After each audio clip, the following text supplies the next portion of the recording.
Why we die, let me ask you something. Have you ever stopped for a moment and really thought about why we die? Not just the simple answer, but the deeper one. The kind of question that sits in your mind and keeps pulling you back to it. Because once you think about it properly, you realize this is not a small question at all. We die because life is not meant to be held forever.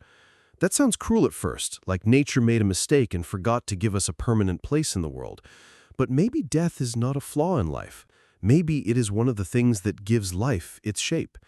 If we never died, time would lose its meaning. A day would not matter if there were endless days. A choice would not matter if there were endless chances. The urgency that makes love intense, forgiveness important, and dreams precious would slowly disappear. Death stands at the edge of life like a silent judge, reminding us that every moment is limited, and because of that, every moment matters. People often ask why we die, as if there must be a simple answer. Biologically, bodies wear down, cells fail, and systems collapse. But philosophy asks a deeper question: why must existence be temporary at all? One answer is that impermanence is the price of becoming. Nothing that grows can stay unchanged forever. A seed must break open to become a tree, and perhaps a human life must end for existence to keep moving, making space for new lives, new thoughts, and new stories. Death also gives life a seriousness we cannot ignore. Without death, we might drift through existence without ever waking up to what we have. It is often the awareness of loss that teaches gratitude.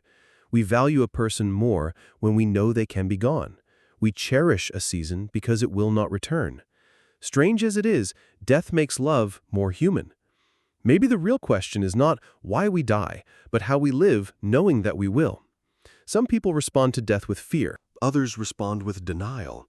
But the wisest response may be acceptance. Not surrender, but understanding. To live well is to recognize that life is borrowed time, and borrowed things should not be wasted. So why do we die? Perhaps because we're not meant to escape the rhythm of nature.